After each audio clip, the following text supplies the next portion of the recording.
I turned 73 last month, and my son David threw me a small birthday dinner at his house in Maple Ridge. Just family, he'd said. Him, his wife Monica, their daughter Lily, and me. The dining room smelled of roasted chicken and Monica's signature lemon cake, the one she always made too sweet. Candles flickered on the table, casting warm shadows across the cream-colored walls. David raised his glass, smiling that confident smile he'd inherited from his father. Then he asked the question that split my world in half. "Mom, are you enjoying the $500,000 fund I put in your name 3 years ago?" I set down my fork slowly, the metal clinking against china. My mouth opened, but no sound came. Monica's face drained of color. She gripped the edge of the table, knuckles whitening. David's expression shifted from casual pride to confusion, then to something harder. He turned to his wife, and his voice dropped an octave. "Then what did you do with the money?"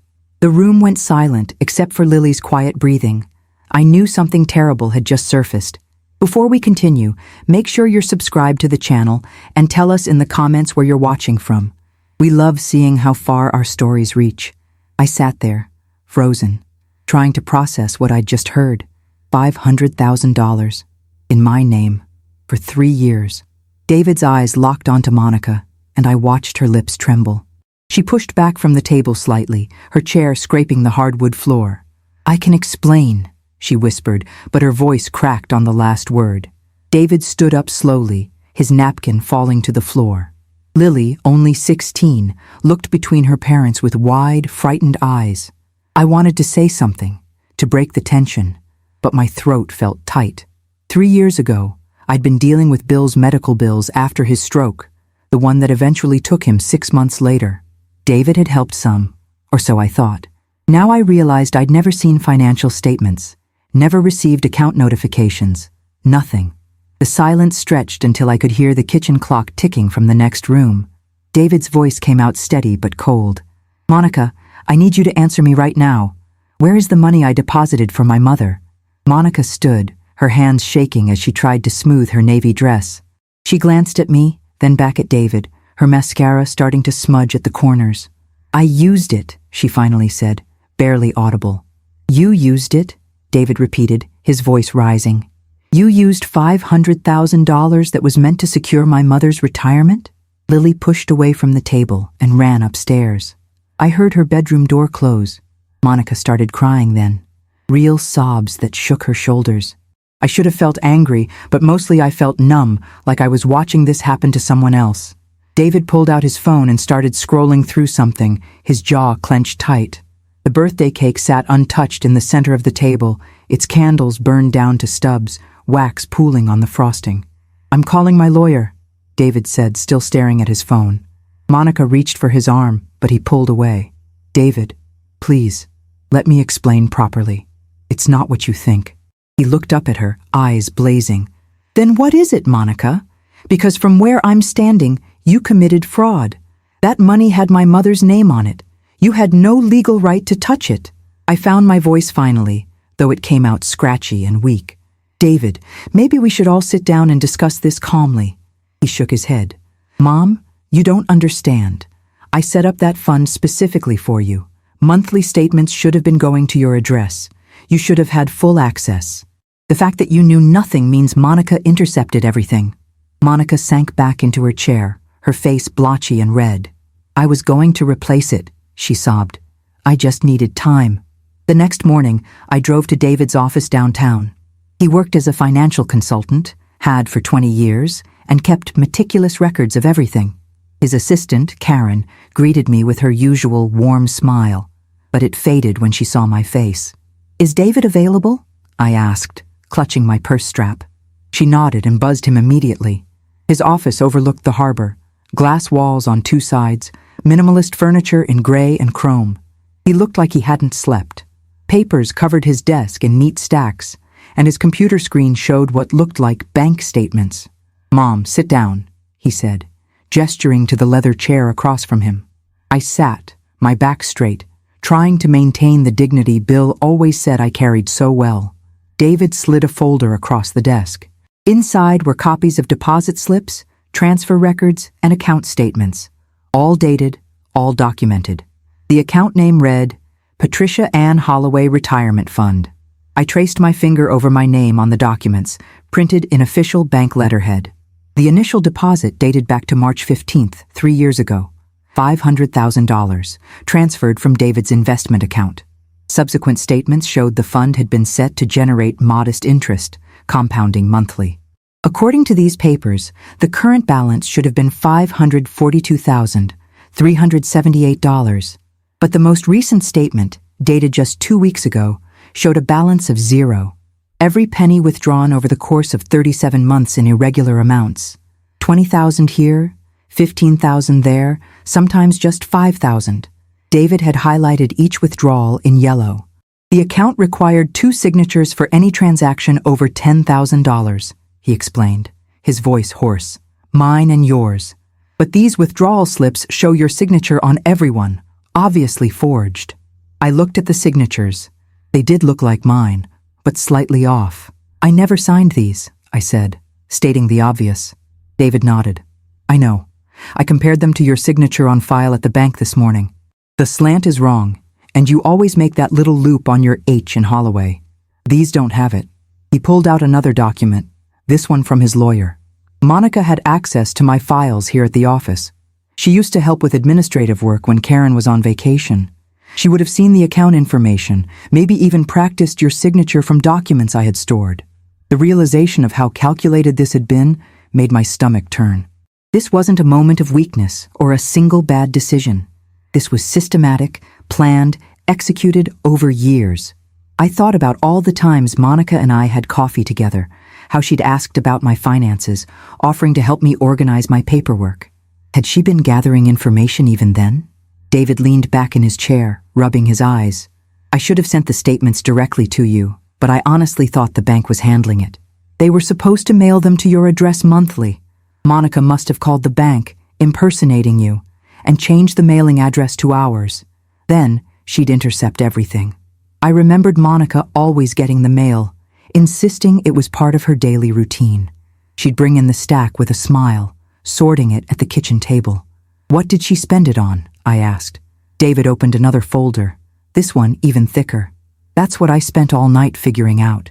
I went through our joint account statements, credit card bills, everything.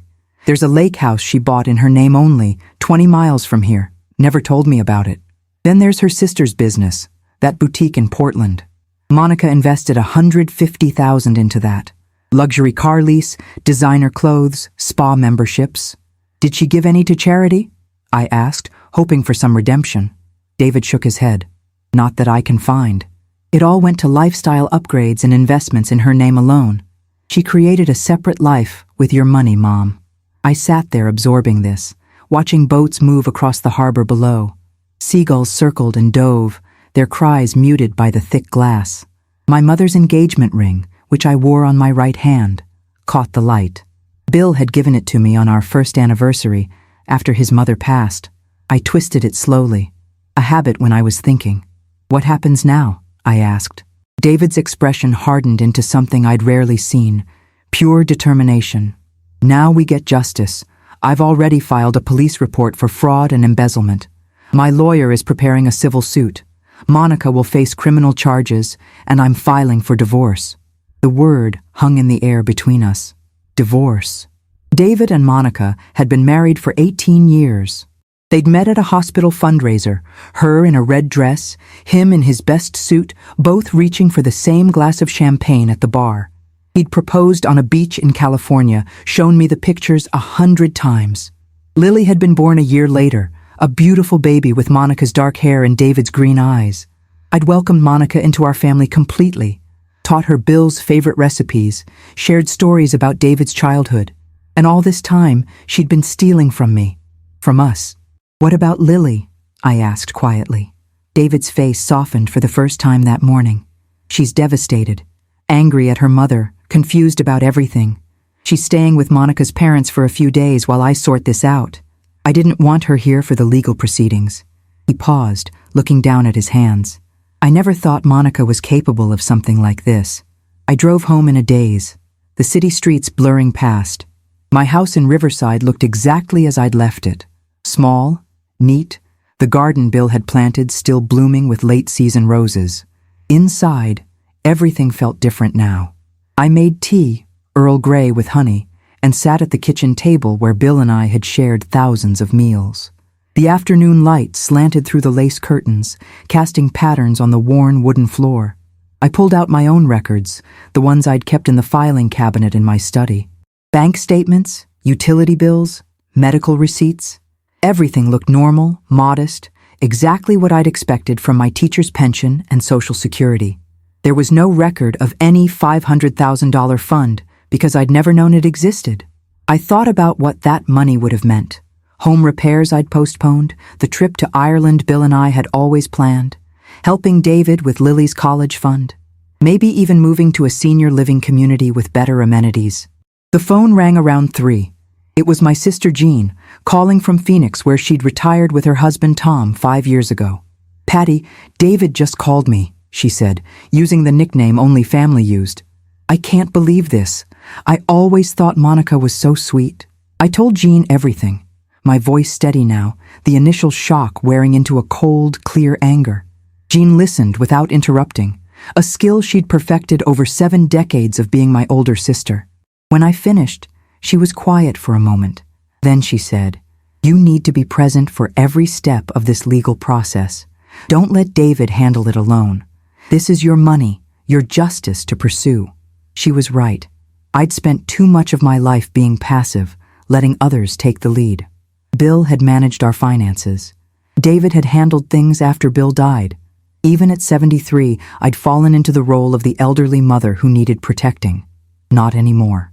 I called David back and told him I wanted to meet his lawyer directly. He hesitated. "Mom, it's going to be stressful. These things can get ugly." I cut him off gently but firmly.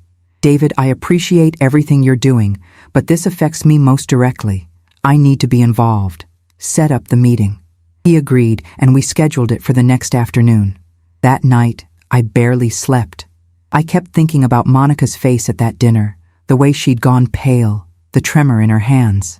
Had she felt guilty at all during those 3 years? Or had she felt entitled to money that wasn't hers, justifying it somehow in her mind? I got up at 2 in the morning and made more tea, sitting in the dark kitchen, remembering. There had been signs, I realized now.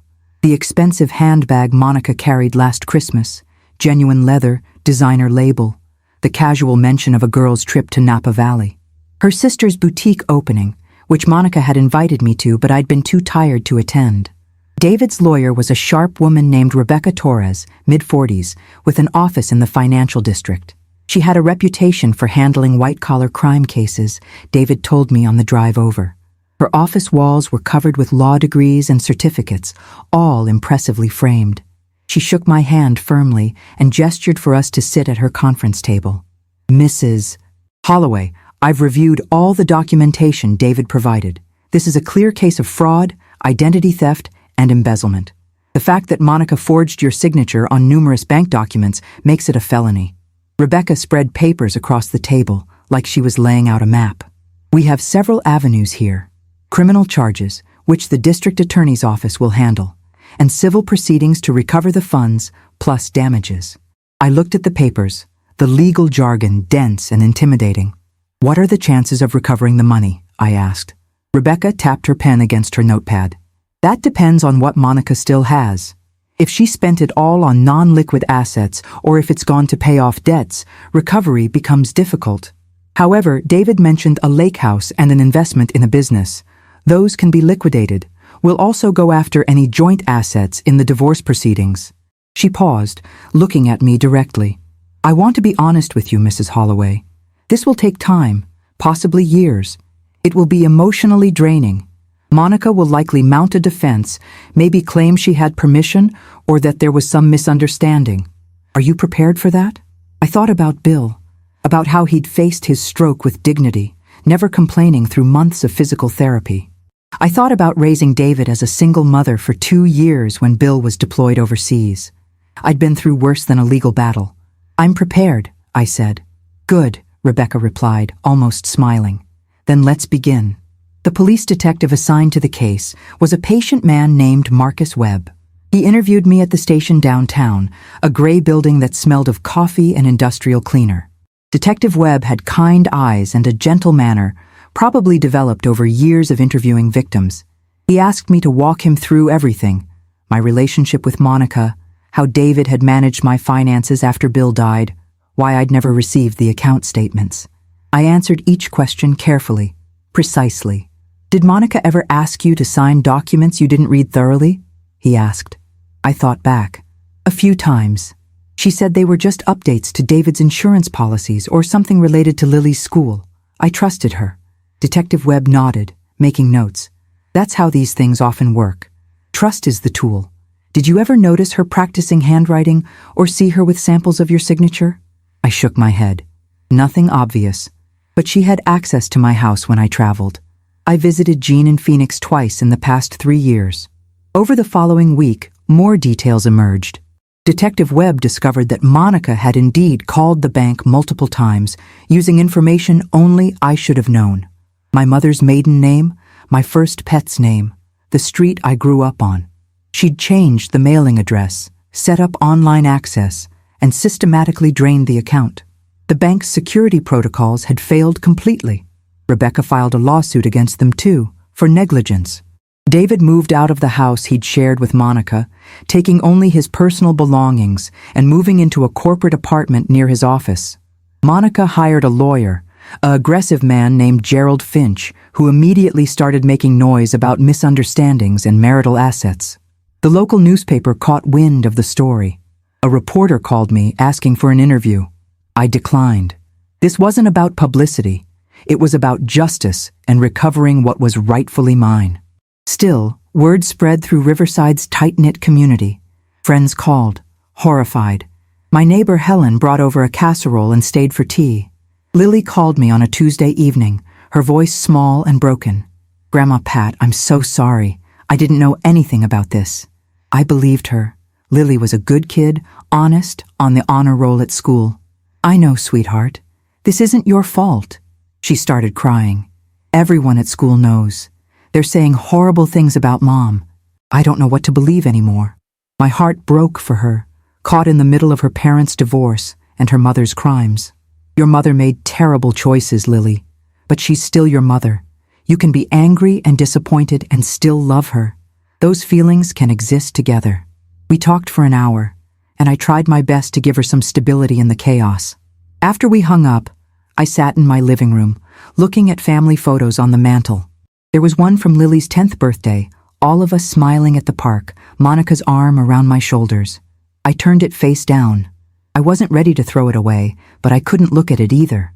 The preliminary hearing was set for November 3rd, 6 weeks after my birthday dinner.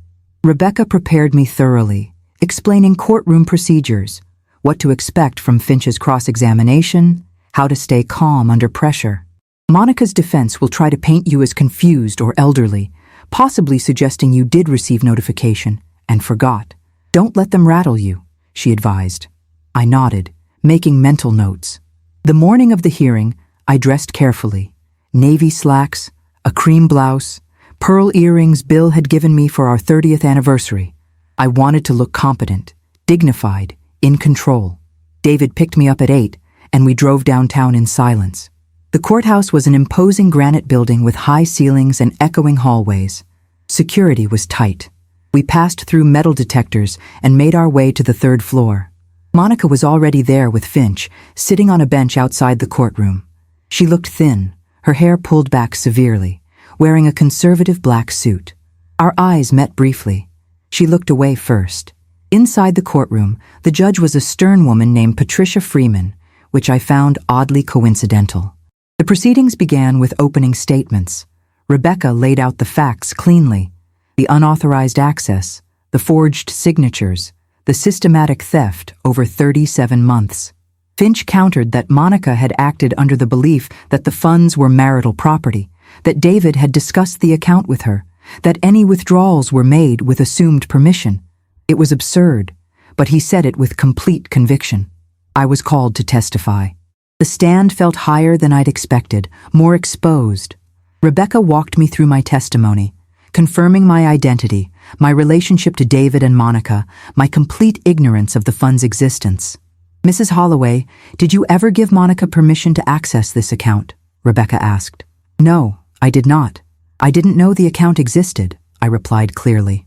Finch's cross-examination was gentler than I'd anticipated. "Mrs. Holloway, is it possible you were informed of this account and simply forgot?" he asked. "No, Mr. Finch. I maintain careful records of all my financial matters. I would not forget $500,000. There were a few suppressed laughs from the gallery. Finch tried a few more angles, suggesting my age might affect my memory, implying David might have mentioned it in passing. I shut down each attempt calmly, firmly. When I stepped down, I felt David's proud gaze. Rebecca squeezed my hand as I passed. The judge heard testimony from the bank manager, who admitted their security protocols had been insufficient, that the verification questions were too easily researched. David testified about setting up the account, his intentions, his devastation at the betrayal. Monica testified last, her voice shaking. She claimed she'd thought David wanted her to manage the account, that she'd planned to discuss it with me eventually, that the withdrawals were for family investments. Under Rebecca's cross-examination, her story fell apart. She couldn't explain why she'd forged signatures, why she'd changed the mailing address, why the investments were solely in her name.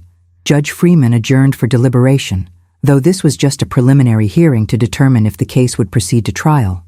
We waited in a side room, David pacing, me sitting still, hands folded in my lap. After 45 minutes, we were called back. "Having reviewed the evidence presented," Judge Freeman said, her voice carrying through the silent courtroom, "I find sufficient cause to proceed with criminal charges of fraud, identity theft, and embezzlement. Mrs. Monica Holloway will face trial. Additionally, I'm granting a temporary injunction freezing all of Mrs. Monica Holloway's personal assets pending the outcome of the trial." Monica gasped. Finch immediately began arguing for modification, but the judge was firm. "The evidence of systematic theft is substantial. The defendant will not be permitted to dispose of potentially stolen assets." Rebecca smiled slightly beside me. It was a significant victory. We left the courthouse into crisp autumn air. Leaves scattered across the plaza, orange and gold, and the sky was that perfect blue you only get in October. The next few months were a blur of legal proceedings, depositions, and document reviews. Thanksgiving came and went quietly. I had dinner with Jean and Tom, who flew out from Phoenix to be with me. David joined us, but it was subdued compared to previous years. Lily spent the holiday with Monica's parents, caught in the impossible position of divided loyalties. Christmas was even harder. I'd always loved the holidays, decorating the house with Bill's collection of vintage ornaments, baking cookies, hosting dinner. This year, I put up a small tree and tried to maintain some normalcy. David and Lily came over on Christmas Eve, and we opened presents quietly. Lily gave me a framed photo of the three of us from a beach trip years ago, before Monica entered the frame. "I thought you'd like to remember the good times," she said softly. I hugged her tight, this brave girl navigating her mother's betrayal with more grace than most adults could manage. "Thank you, sweetheart. I treasure it." The trial date was set for February 19th, almost 5 months after that awful birthday dinner.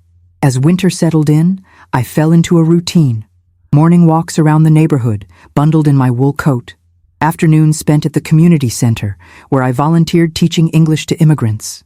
Evenings with books, tea, the occasional phone call with Jean or David. I refused to let Monica's betrayal consume my entire life. Detective Webb called periodically with updates. They'd found additional evidence, emails between Monica and her sister discussing investments, though they were careful never to mention the source of the funds. Phone records showed calls to the bank from Monica's cell phone on dates when account changes were made. The case against her grew stronger. Rebecca warned me that Finch might push for a plea deal, which would mean a lesser sentence, but a guaranteed conviction and restitution order. "Would you be okay with that?" she asked during one of our meetings. I considered it carefully. What matters most is the money being returned and Monica facing consequences. If a plea accomplishes that, I can accept it. In mid-January, Finch approached Rebecca about a plea agreement. Monica would plead guilty to fraud and embezzlement, agree to full restitution plus 20% interest, surrender the lake house and her business investment, and accept a sentence of 3 years probation plus community service. No jail time, but a permanent criminal record. Rebecca presented it to me in her office, laying out the pros and cons. The advantage is certainty. We get the money back, Monica has a felony conviction, and you avoid a potentially lengthy trial. The disadvantage is, it might feel like she's getting off easy. I thought about Lily, about what a prison sentence would do to her final years of high school. I thought about my own values, about proportional justice. I want her to take financial management classes too, I said, and victim impact counseling. If those are added to the agreement, I'll support it. Rebecca made the calls. Finch agreed. The plea deal was finalized on January 28th. The plea hearing was surreal. Monica stood before Judge Freeman and admitted her guilt in a flat, rehearsed voice. I knowingly and unlawfully accessed funds belonging to Patricia Holloway. I forged her signature on bank documents. I converted those funds to my personal use without authorization. The judge accepted the plea and outlined the terms. Full restitution of $542,378 plus 20% interest, totaling $650,854. The lake house would be sold, the business investment liquidated. Monica would be on probation for 3 years, perform 500 hours of community service, attend financial counseling, and participate in victim impact programs. She could have no contact with me unless I initiated it. Do you understand these terms? Judge Freeman asked. Monica nodded, her voice barely audible. Yes, Your Honor. It was over. Not in the way I'd imagined, not with dramatic courtroom revelations or impassioned speeches. Just a quiet admission of guilt and bureaucratic consequences. Outside the courthouse, reporters were waiting. This time, I agreed to speak briefly. Justice has been served, I said simply. I hope this case reminds people that elder financial abuse is serious and has consequences. David stood beside me, his hand on my shoulder. We drove back to his apartment, where Rebecca had arranged to meet us to discuss next steps. The restitution process would take months, she explained. The lake house needed to be appraised and sold. Monica's interest in her sister's business had to be valued and extracted. The bank settlement would come through separately, probably faster. You should see the first payments within 60 days, Rebecca estimated. I nodded, feeling exhausted suddenly. The adrenaline that had carried me through months of legal battle was draining away. David noticed and cut the meeting short. Mom needs rest, he said firmly. Rebecca packed up her files and left with promises to call soon. David made tea and ordered Chinese food, and we ate quietly, neither of us talking about the case. That night, back in my own house, I sat in Bill's old recliner, the leather worn smooth by decades of use. I could almost feel him there beside me, his presence a comfort. We did it, Bill, I whispered to the empty room. We got justice. I thought about the phrase people always used, money isn't everything. It was true. The $500,000 mattered, absolutely, but what mattered more was that Monica had faced consequences. She couldn't simply steal from family and walk away. The legal system, flawed as it was, had worked. Over the next few weeks, the tension I'd carried for months began to ease. My shoulders didn't ache as much. I slept better. Spring was coming early, bulbs pushing up through the soil in my garden. I started planning improvements to the house, a new roof, updated plumbing, maybe converting Bill's old study into a proper guest room for when Jean visited. The money would be returned, and I could use it the way David had intended, to secure my future, to live with dignity and comfort. Lily visited more frequently now that the legal proceedings were over. She'd started therapy, processing her complicated feelings about her mother. Dr. Sanders says it's okay to be angry and sad at the same time, she told me one afternoon as we planted pansies together. She says I don't have to choose sides or forgive right away. I squeezed her hand, dirt under both our fingernails. Dr. Sanders is right. There's no timeline for healing from betrayal. Lily looked at me with those serious eyes. So much older than 16 now. Do you forgive her, Grandma? It was a fair question. I thought about it while tamping soil around a purple pansy. I'm working toward it, I said honestly. Not for her sake, but for mine. Holding on to anger takes energy I'd rather spend on other things. But forgiveness doesn't mean forgetting or excusing what she did. Lily nodded slowly, absorbing this. We worked in silence for a while, the spring sun warm on our backs. The lake house sold in March for $380,000. Monica's investment in her sister's boutique was liquidated for $95,000 after some negotiation and legal wrangling. Additional assets from the divorce settlement added another $40,000. Combined with the bank's settlement for security negligence, $150,000 paid directly to me, the total came to $665,000, more than the restitution order required. Rebecca called with the news on a Tuesday morning. The final check will be ready Friday. Would you like me to be there when you deposit it? I said yes. On Friday, David, Rebecca, and I went to the bank together, the same institution that had failed to protect my account in the first place. The manager, a nervous man named Charles Whitmore, personally handled the transaction, apologizing profusely. I accepted his apology with cool courtesy and insisted on changes to their security protocols. No one else should go through what I did, I said firmly. He promised reviews and reforms, though I suspected it was mostly corporate speak. The money was deposited into a new account, this one with multiple security features, text alerts for every transaction, and statements sent to both my address and David's office. I kept David's name on the account as co-owner, but with my explicit written consent, now formally notarized and documented. I trust you, I told him as we left the bank. This isn't about trust anymore, Mom. It's about protection, he replied, and I knew he was right. Trust was wonderful, but verification was essential. That evening, I treated David and Lily to dinner at Antonio's, an upscale Italian restaurant downtown. We ordered champagne, a rare indulgence, and toasted to justice, to family, to resilience. The waiter brought out tiramisu with a single candle, an inside joke about my long-delayed birthday celebration. We laughed, really laughed, for the first time in months. It felt like emerging from a long tunnel into sunlight. The nightmare was over. The money was secure. Life could move forward. I used some of the funds to finally take that trip to Ireland Bill and I had always planned. Jean came with me, and for 2 weeks we explored Dublin, the cliffs of Moher, tiny villages with stone cottages and sheep-dotted hills. We visited pubs where musicians played traditional songs, drank strong tea with scones, walked along windswept beaches. Standing on the cliffs, wind whipping my hair, I felt Bill's presence again. He would have loved this. I scattered a handful of his ashes there, something I'd carried with me from home, and whispered a final goodbye. Jean held my hand, understanding without words. We returned to the hotel room that night, tired and peaceful. You did good, Patty, Jean said simply. Bill would be proud. I nodded, feeling the truth of it. This journey had been about more than money or legal victories. It had been about reclaiming my agency, refusing to be a passive victim, fighting for what was right.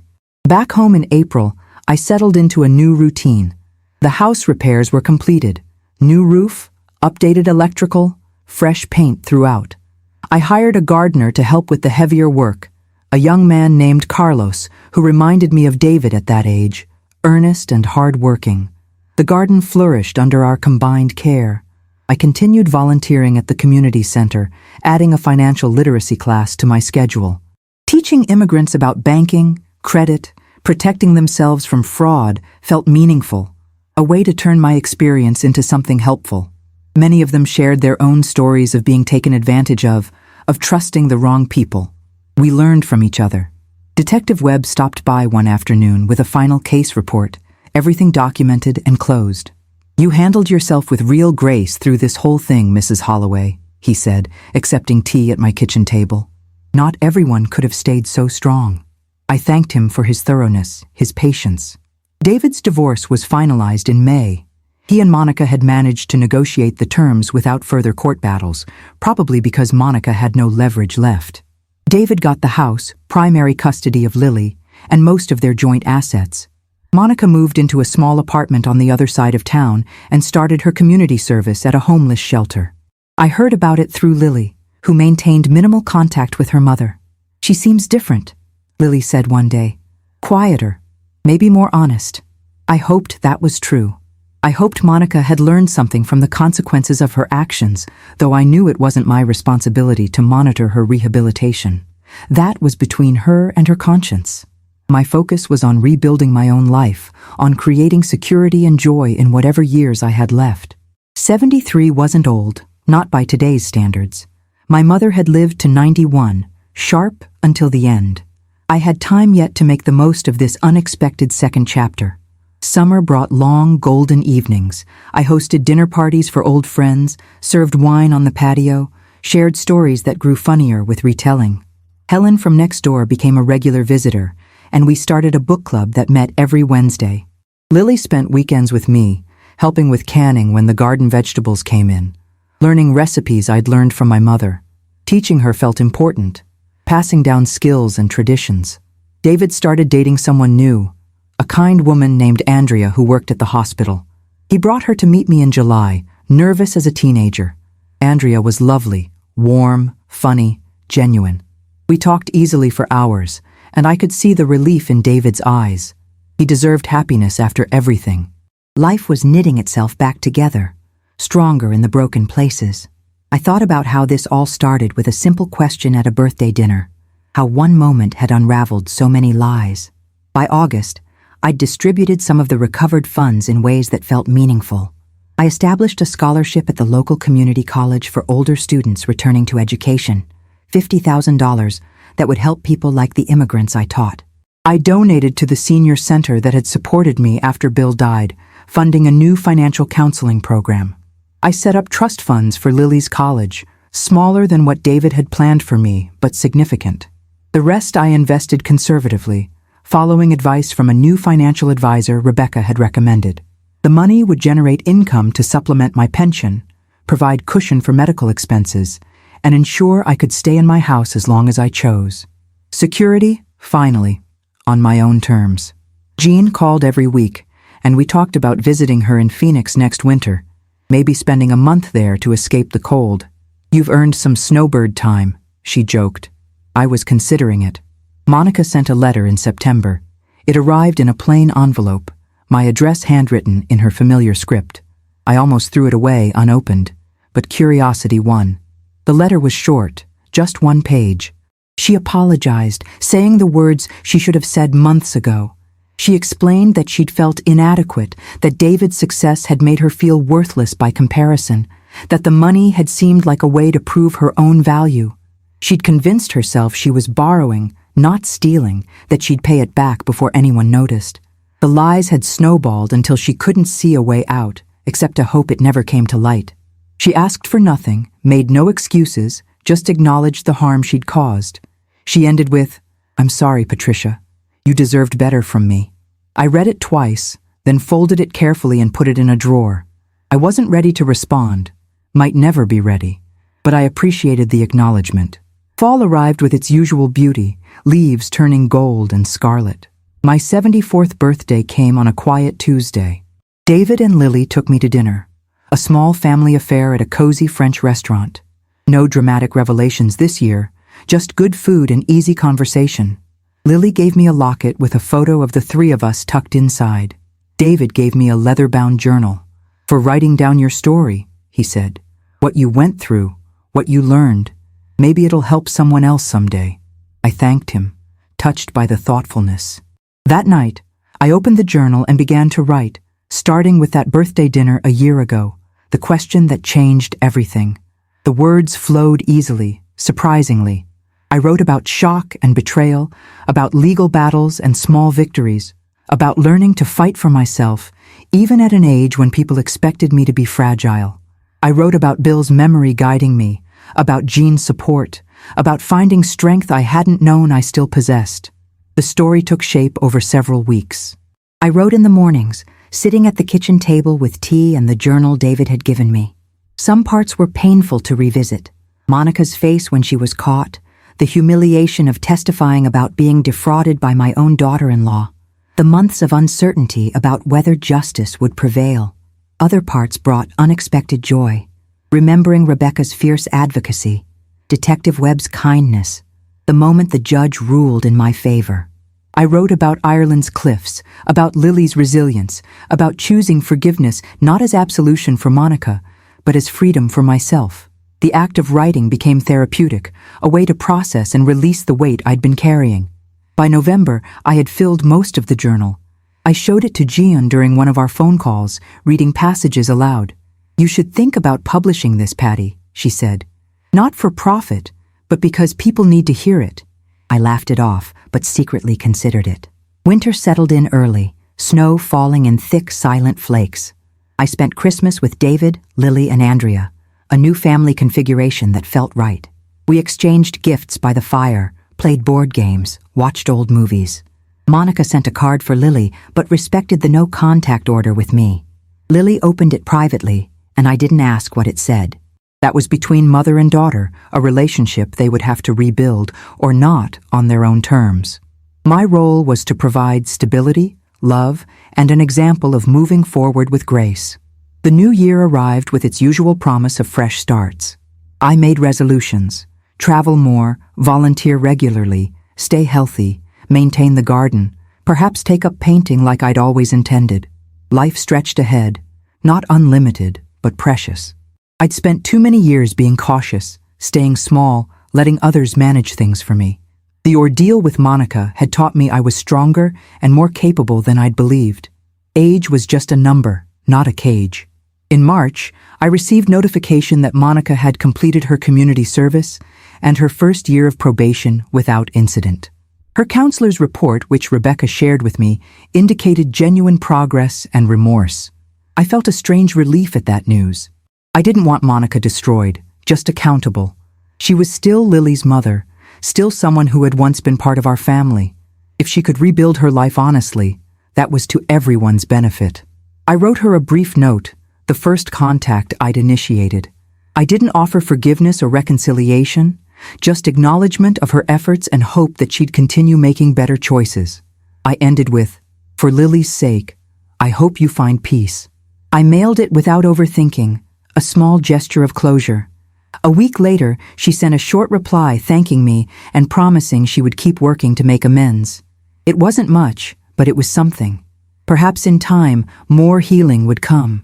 Spring returned with its cycle of renewal. My garden exploded with color, tulips, daffodils, hyacinths filling the air with perfume. Carlos and I planted a vegetable garden, ambitious rows of tomatoes, peppers, squash, and herbs. I spent hours there, hands in the soil, feeling connected to something fundamental and real. Friends stopped by often, drawn by the beauty and the peace of the space. We'd sit on the patio with iced tea, talking about everything and nothing. I felt genuinely happy, something I hadn't experienced fully since before Bill's stroke. The happiness wasn't dependent on others or on circumstances staying perfect.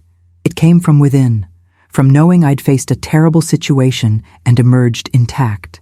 I'd fought for myself, reclaimed my dignity, and built a life I was proud of. The money Monica stole had been returned with interest, the material loss repaired. The trust she broke had been harder to restore, but I'd learned to trust selectively, wisely, with appropriate safeguards. In May, David announced his engagement to Andrea. They planned a small wedding for August, just family and close friends. Lily would be maid of honor. David asked me to say a few words at the reception, and I agreed, honored to be included in this new beginning. As I prepared my remarks, I thought about all the beginnings I'd witnessed: David's birth, his first marriage, Lily's arrival, Bill's death, forcing a new chapter. Each transition had required adaptation, courage, the willingness to keep moving forward. Life was a series of endings and beginnings, losses and recoveries. The key was to meet each change with open eyes and a willing heart, to learn what could be learned and release what needed releasing. My remarks would focus on that, on resilience, on the power of honest love, on building relationships with clear communication and mutual respect. I practiced them aloud in my empty living room, adjusting phrasing, adding a touch of humor. It felt good to be preparing for a celebration rather than a trial. The wedding in August was beautiful. Small, intimate, held in a garden venue with white chairs and flowering arbors. Andrea wore a simple cream dress, David a navy suit. They exchanged vows they'd written themselves, promises grounded in reality rather than fairy tale romance. I sat in the front row with Jean and Lily, tears streaming down my face, but they were happy tears, grateful tears. During the reception, I stood and delivered my remarks. I spoke about weathering storms together, about honesty being the foundation of trust, about forgiveness and new chances. I didn't mention Monica directly, but everyone understood the subtext. I ended by toasting the couple, wishing them joy, partnership, and all the grace required to build a life together. The guests applauded, and David hugged me tight, whispering thanks. Andrea kissed my cheek and called me Mom, and I felt the family circle expand to include her genuinely. It was healing, this moment of celebration after so much pain. Fall arrived again, marking 2 years since that birthday dinner that changed everything. I reflected on the journey with amazement. From the shock of David's question about the fund I'd never known existed, through Monica's betrayal and the legal battle, to recovery and renewal. I'd regained the stolen money and so much more. Confidence, agency, a clearer sense of my own strength. The experience had stripped away any illusions about aging, making me helpless or irrelevant.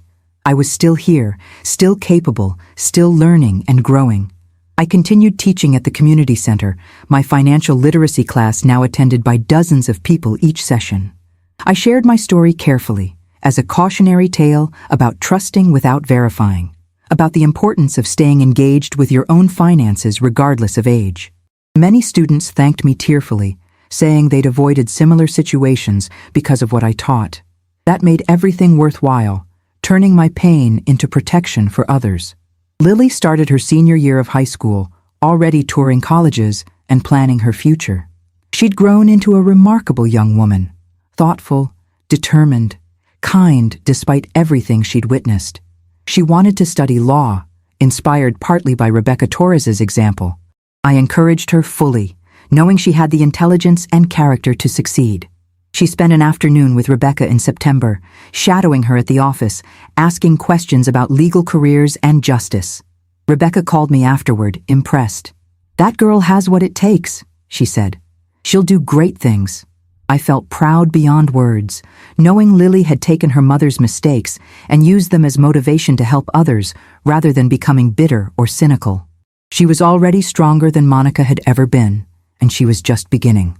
David and I established a separate fund for her education, this one meticulously documented and completely transparent. We'd all learned our lessons. Winter settled in once more, bringing the quiet introspection of short days and long evenings. I finished writing my story in the journal David had given me, filling every page with honest recollection and hard-won wisdom. I showed the completed journal to Rebecca during one of our occasional lunches. We'd become friends over the course of the case, bonded by shared purpose. She read it carefully, then looked up with serious eyes. "Patricia, you need to publish this. Not as a book necessarily, but maybe through a victims advocacy group or financial protection organization. People need to hear it." I considered her suggestion more seriously now. What had happened to me happened to countless older people every year, often perpetrated by family members or caregivers. If my story could help even one person recognize warning signs or find courage to fight back, perhaps it was worth sharing more publicly. I contacted a nonprofit that focused on elder financial abuse, and they were eager to feature my story in their newsletter and educational materials. I agreed, allowing them to use my real name. Hiding felt wrong. I'd done nothing to be ashamed of. The article appeared in February, distributed to thousands of social workers, attorneys, and families dealing with aging parents. The response overwhelmed me. Letters arrived from people thanking me for speaking out, sharing their own stories of betrayal and recovery. Some were still fighting for justice. Others had lost their cases but found validation in knowing they weren't alone. I answered every letter personally, offering encouragement and practical advice based on what I'd learned. It became a new purpose, this unexpected advocacy work. I started giving talks at senior centers and legal aid clinics, always accompanied by Rebecca or Detective Webb, explaining warning signs, legal remedies, and the importance of maintaining personal agency. The work was exhausting but meaningful. Each person I helped felt like another small victory against the forces that prey on vulnerable elderly people. Monica had tried to make me a victim, had succeeded temporarily, but ultimately she'd created an advocate instead. Spring arrived once more, my third since that awful birthday dinner. The garden bloomed again, more beautiful than ever thanks to Carlos's help and my renewed attention. I hosted Easter dinner for the whole family. David and Andrea, Lily, Jean and Tom, who flew in from Phoenix. We ate ham and scalloped potatoes, passed around stories and laughter, celebrated the simple fact of being together. No drama, no betrayal, just normal family joy. It struck me during dessert how hard-won this normalcy was, how much had been risked and fought for to arrive at this simple meal. I looked around the table at faces I loved, at the new additions like Andrea who'd been welcomed fully. This was what Monica had jeopardized with her greed and deception. Not just money, but connection, trust, the irreplaceable bonds of family. She'd lost so much more than she'd gained. I felt a wave of pity for her, brief but genuine, before turning my attention back to the present moment, to the people who'd proven themselves worthy of trust. Lily graduated high school in June with honors, accepted to 3 excellent universities. She chose one close to home, wanting to stay connected to family while pursuing her independence. We threw her a party in my garden, filling it with friends, teachers, and neighbors who'd watched her grow up. She made a speech thanking everyone, her voice strong and clear. She thanked me specifically for showing her that strength wasn't about never being hurt, but about how you responded to hurt. I cried again, proud tears that seemed to come so easily now. David barbecued, Andrea made her famous potato salad, and we celebrated until the stars came out and fireflies danced in the twilight. These moments, I thought, were what life was actually about. Not the money or the legal battles or the betrayals. Those were just obstacles to navigate. The real substance was love, resilience, connection, and the courage to keep showing up even when things got hard. As summer deepened, I made one final decision about the recovered money. I'd been living comfortably on what I needed, but there was still a substantial amount remaining. I decided to create a trust fund specifically to help other victims of elder financial abuse. I worked with Rebecca to structure it legally, ensuring the money would go directly to legal fees, investigation costs, and support services for elderly people who couldn't afford to fight back against the family members or caregivers stealing from them. The Patricia Holloway Justice Fund launched in August with $200,000. It would help dozens of people pursue cases like mine. The board included Rebecca, Detective Webb, a social worker specializing in elder issues, and me. We met quarterly to review applications and approve funding. It felt right, this final transformation of Monica's theft into something that would protect and empower others. She'd taken my money for selfish purposes, for status and luxury. I was returning it to the world as justice and hope. September brought my 75th birthday, 3 years after the dinner that started everything. This time, I planned my own celebration, a garden party with everyone I loved. David and Andrea, Lily home from her first weeks of college, Jean and Tom, friends from the community center, neighbors, even Carlos and his family. Rebecca came with her husband, Detective Webb with his wife. I'd ordered a ridiculous amount of food from Antonio's, and we set up long tables under the trees. As the sun set, painting the sky orange and pink, I stood to speak. I thanked everyone for their support through the darkest time of my life. I talked about how betrayal had threatened to destroy not just my financial security, but my faith in people and family. But all of you, I said, gesturing around the garden, proved that goodness and loyalty still existed.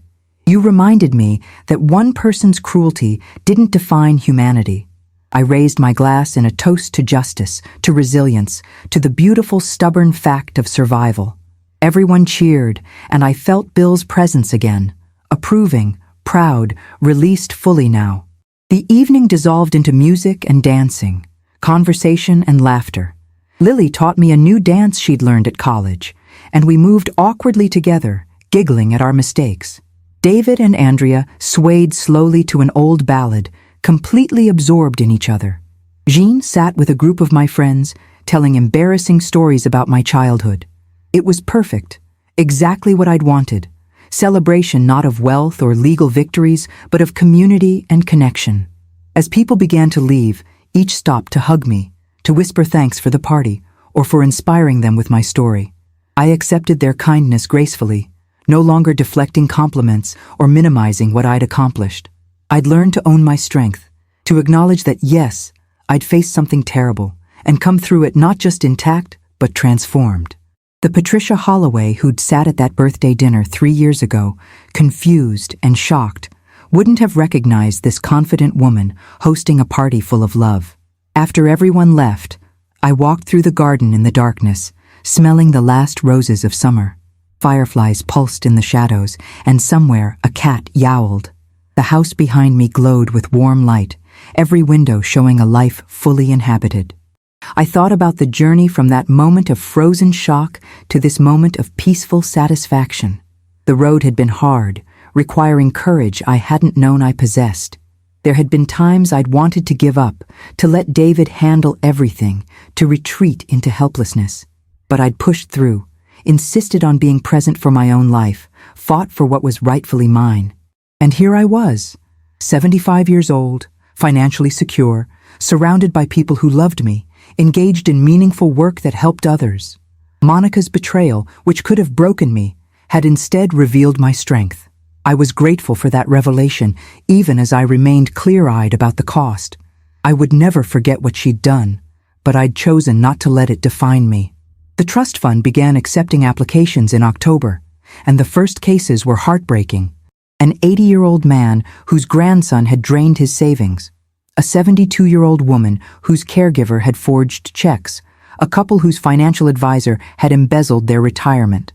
The board reviewed each application carefully, prioritizing cases with strong evidence but insufficient resources to pursue justice. We funded investigations, legal representation, expert witnesses, whatever was needed.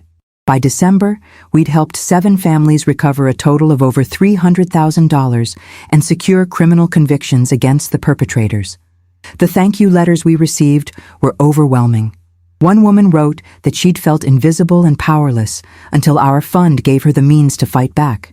She'd recovered her money and her dignity, she said, and it had changed everything. Reading that letter, I cried tears of gratitude. This work mattered. Monica's theft had become the seed of something genuinely good. The transformation wasn't complete yet, and never would be, but it was real and meaningful and growing. Winter arrived quietly, snow muffling the world in white silence. I spent Christmas with family again, this time including a new addition. Andrea was pregnant, due in June. The announcement brought fresh joy, the promise of a grandchild to spoil and love. David glowed with happiness, and I thought about how far he'd come too, from the devastation of Monica's betrayal to this new chapter with a partner he could trust completely. We were all healing, all building new lives on the ruins of what Monica had tried to destroy. I imagined holding my grandchild next summer, telling stories about their great-grandfather Bill, teaching them to garden, passing down traditions and values.